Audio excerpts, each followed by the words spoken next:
जय श्री कल की। ओम नमो भगवते वासुदेवाय। आज भारतवर्ष जहाँ पर पहुँचा है उस जगह पर आज न केवल दुश्मनों की नज़र बल्कि पूरे विश्व की नज़र है। मिडिल ईस्ट युद्ध के कारण वैश्विक भूचाल आया, फिर भी भारत ने उस अस्थिरता को अपनी सूझबूझ से काफ़ी हद तक बैलेंस कर लिया। भारतवर्ष की यही चतुराई देखकर आज विश्व न सिर्फ हतप्रभ है बल्कि षड्यंत्रकारियों ने रच डाला फिर से बड़ा षड्यंत्र, जिसके बारे में मैंने पहले भी आगाह किया था। अब और कहां से आई बड़ी चेतावनी? क्यों मोदी जी की सबसे बड़ी अग्नि परीक्षा 21 जून को होने वाली है। जून महीना, पुरुषोत्तम माह, वैसे भी बहुत सेंसिटिव ग्रहों की चलती हुई हलचल के कारण ग्रह नक्षत्र परिवर्तन कर रहे हैं, राशि परिवर्तन कर रहे हैं और गुरुदेव बृहस्पति अतिचारी अवस्था में साफ सफाई का काम दुनिया से बहुत तेज़ी के साथ कर रहे हैं। असुरों का हो रहा है खात्मा। जो धर्म विरोधी हैं उन सब का नाम खुलकर अब सामने आ रहा है। आज ये सारी बातें आपको अपने वीडियो में बताऊंगी।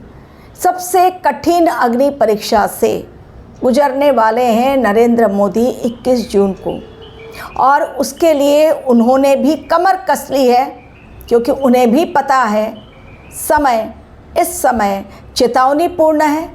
उनको भी उनके ज्योतिषी ने सलाह दी होगी डेफिनेटली, क्योंकि उनकी कुंडली में भी मंगल की महादशा और हमारे देश की कुंडली में भी मंगल की महादशा प्लस राहु की अंतर्दशा। राहु वो बारूद जो मंगल की चिंगारी पाकर भड़कता इतना तेज है कि सभी को अपने लपेट में ले लेता है और अच्छों की बोलती हो जाती है बंद। तो जब मंगल और राहु भारतवर्ष की कुंडली में महादशा और अंतर्दशा के रूप में है मौजूद, कैसे भारतवर्ष ले चैन की सांस। और इसलिए ये समय न केवल हमारे देश के लिए चेतावनीपूर्ण है बल्कि हमारे देश की सरकार के लिए भी चेतावनीपूर्ण है। वैसे भी सूर्य देव हैं राजा 2026 के अकॉर्डिंग, और विक्रम संवत के राजा हैं गुरुदेव बृहस्पति।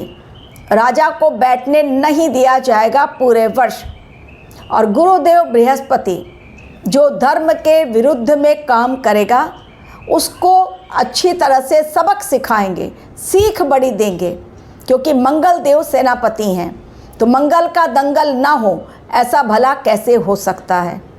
मोदी जी ने सोशल मीडिया को लेकर एक बहुत बड़ा फैसला किया।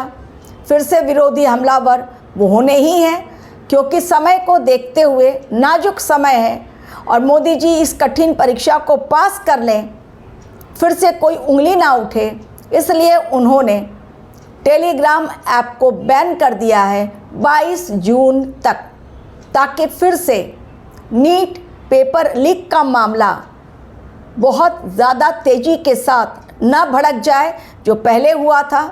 ऐसी आग लगी उस पेपर लीक की कि सभी लोग धरना प्रदर्शन में शामिल हो गए। यहाँ तक कि अभी जन्म लेकर पैदा हुई तुरंत कॉकरोच जनता पार्टी, उसने भी भारतवर्ष में जगह जगह प्रदर्शन कर लिया। हालांकि उनके ऊपर हमला भी हो गया, लेकिन प्रदर्शन करने वाले आपदा में अवसर ढूंढ ही लेते हैं। तो इस बार मोदी जी ने भी कमर कस ली है, उनकी टीम ने भी, और अच्छी तरह से एग्ज़ाम हो जाए। बीच में अफवाह उड़ी थी कि फिर से एक बार जो री एग्ज़ाम हो रहा है उसका पेपर भी लीक हो गया, लेकिन जो गलत बातें फैला रहे थे उनके ऊपर कार्रवाई हो गई। तो 22 जून तक ये फैसला मोदी जी का इसलिए लिया गया क्योंकि लास्ट टाइम भी जो पेपर लीक हुआ टेलीग्राम के माध्यम से हुआ, और टेलीग्राम वो प्लेटफॉर्म है जहां बहुत लोग जुड़े रहते हैं। आपसे मैंने एक और बात इस समय कही थी कि साइबर अटैक होगा और सोशल मीडिया पर बहुत ध्यान रखें। व्हाट्सएप के माध्यम से मुंबई में ही करोड़ों की ठगी हो गई। एक मैसेज आया, लिंक पर क्लिक किया, करोड़ों का खेल खत्म। सेकंड के अंदर इसलिए बार बार आपको कहती हूँ कि कोई भी अननोन मैसेज को ना पढ़ें, अननोन लिंक पर क्लिक ना करें। तो मोदी जी के लिए कठिन अग्नि परीक्षा। अब इस बार पर्सन नहीं जाएगा और रोड साइड से नहीं गाड़ियाँ जाएंगी।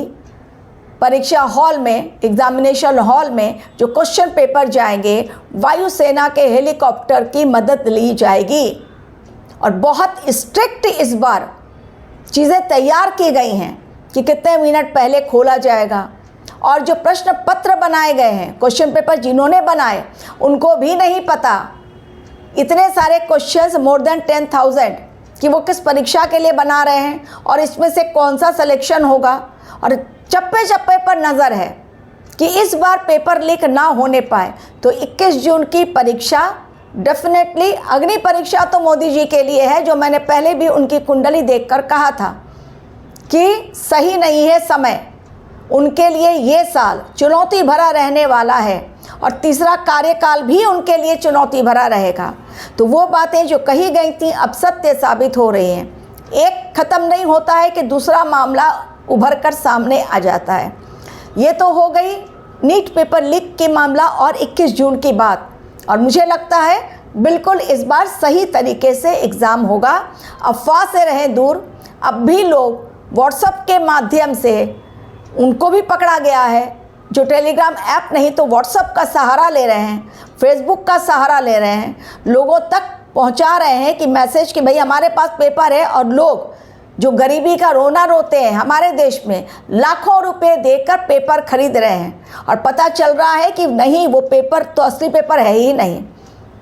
तो ना करें ऐसा, भ्रम जाल में ना उलझें। एक तो हो गई ये बात। दूसरी बात जो मैंने टाइटल में लिखी है कि षड्यंत्र बहुत बड़ा, जिसके बारे में मैंने पहले भी वीडियो आप लोगों तक पहुंचाया था। 5 देशों से रहना होगा भारतवर्ष को अलर्ट। और मेरी बात जो मैंने कैलकुलेशन देखकर की थी, ग्रहों की चाल को समझते हुए, उस पर इज़राइल की तरफ से भी मुहर लगा दी गई है। और इज़राइली राजदूत जो हमारे देश में रहते हैं, अब उन्होंने भी भारत सरकार को अलर्ट रहने के लिए कहा है। कारण पता चला है, ये खुफिया इनपुट है, उससे पता चल गया है कि पाकिस्तान और बांग्लादेश ISI के संगठन ऑलरेडी पकड़े भी जा रहे हैं। ISI का ये एक संगठन का एक इंसान पकड़ा गया है जो भारतवर्ष में युवाओं को बरगलाकर नई टीम तैयार कर रहा है, खालिस्तानी टीम, आतंकवादियों की टीम, ताकि भारतवर्ष को खून से रंगा जा सके, भारतवर्ष की धरती को। तो पाकिस्तान और बांग्लादेश ने रचा है बड़ा षड्यंत्र। हमास के आतंकवादी इन दोनों देशों के माध्यम से भारतवर्ष में भीषण नरसंहार करने की तैयारी कर चुके हैं। और ये जो खुफिया इनपुट है मिला इज़राइल को, और इज़राइली राजदूत ने पास ऑन किया भारतवर्ष को और दे दिया सामने अलर्ट रहने की बड़ी चेतावनी कि जिस प्रकार इज़राइल की धरती पर अक्टूबर 2023 में हुआ था भीषण नरसंहार, 1200 से ज़्यादा लोग मर गए थे और काफ़ी ज़्यादा लोग घायल हुए थे। आज भी इज़राइल ना उस डेट को भूला ना वर्ष को भूला, और इसलिए वो युद्ध रोकने के बिल्कुल पक्ष में नहीं है। इस समय में हो सकता है बड़ा आतंकवादी हमला, क्योंकि मंगल की महादशा चल रही है। मंगल खून के कारक हैं, युद्ध के कारक हैं। और मैंने आप लोगों से ये भी कहा है, ऑपरेशन सिंदूर तब तक नहीं जब तक हमारे देश में अगला आतंकवादी हमला नहीं। अगर पाकिस्तान और बांग्लादेश ने गलती कर दी, गलती से भी यहाँ पर हमला हो गया, हमास के आतंकी जो एक्टिव हो गए हैं, एक्शन मोड में हैं, षड्यंत्र तैयार कर चुके हैं, वो हमास के द्वारा यदि भारतवर्ष की धरती को लाल किया गया तो फिर इस बार सेना हमारी तैयार, तीनों सेनाएं, सरकार हमारी तैयार, मिसाइल्स, ड्रोन्स हमारे तैयार, लॉन्ग रेंज के, जो हाल किया जाएगा पाकिस्तान और बांग्लादेश में। वैसे भी मुनीर और बांग्लादेश में सरकार भले चेंज हो गई, लेकिन उसके पहले जो हिंदुओं के साथ बर्बरता की गई, और पाकिस्तान तो जहर उगलता ही है, नहीं बचेंगे ये दोनों देश। बांग्लादेश वैसे भी क्रोध में है, कारण बांग्लादेशियों को पकड़ पकड़ के चुन चुन कर भेजा जा रहा है बॉर्डर के पार, और डिटेंशन सेंटर में उन्हें रखा जा रहा है। अब उनकी दाल नहीं गलने वाली है। लेकिन हमारे देश को रहना होगा बेहद सावधान। 3 जुलाई से अमरनाथ यात्रा स्टार्ट हो रही है, 3 या 4 से अमरनाथ यात्रा, उसकी भी मॉक ड्रिल कर ली गई। हमारे सेना के अधिकारी, इंटेलिजेंस टीम फिर से मॉक ड्रिल कर रहे हैं सुरक्षा व्यवस्था को लेकर, चप्पे चप्पे पर नज़र। लेकिन इन आतंकियों की नज़रें धार्मिक स्थलों पर है, उन यात्रा पर है जिन्हें हम धार्मिक यात्रा कहते हैं, क्योंकि ये समय स्टार्ट हो गया है धार्मिक यात्रा का। Plus bus stand, railway station, बड़े बड़े गवर्नमेंट ऑफिसेस, ताकि गवर्नमेंट एम्प्लॉयज़ को ख़त्म किया जा सके, मंत्रियों को ख़त्म किया जा सके। तो एक भीषण नरसंहार की तैयारी ऑलरेडी पाकिस्तान बांग्लादेश के द्वारा होश उड़ाने वाला ये इनपुट जो भारतवर्ष को इजराइल की तरफ से मिला, काफ़ी पहले मैंने अपने चैनल के माध्यम से आप लोगों तक दिया था। और पहलगाम आतंकी हमला भारतवर्ष झेल चुका है, इसलिए उसके कान अब खड़े हैं। बार बार हमारी खुफिया एजेंसियां, सुरक्षा एजेंसियां पकड़ रही हैं उन आतंकवादियों को जो जानबूझकर हमारे देश में न सिर्फ अपनी घुसपैठ करवा रहे हैं, बल्कि तैयार कर रहे हैं वो ब्रिगेड युवाओं का जो हमारे देश में बड़े आतंकवादी हमले खुद के द्वारा करें। Thank you very much for watching my video.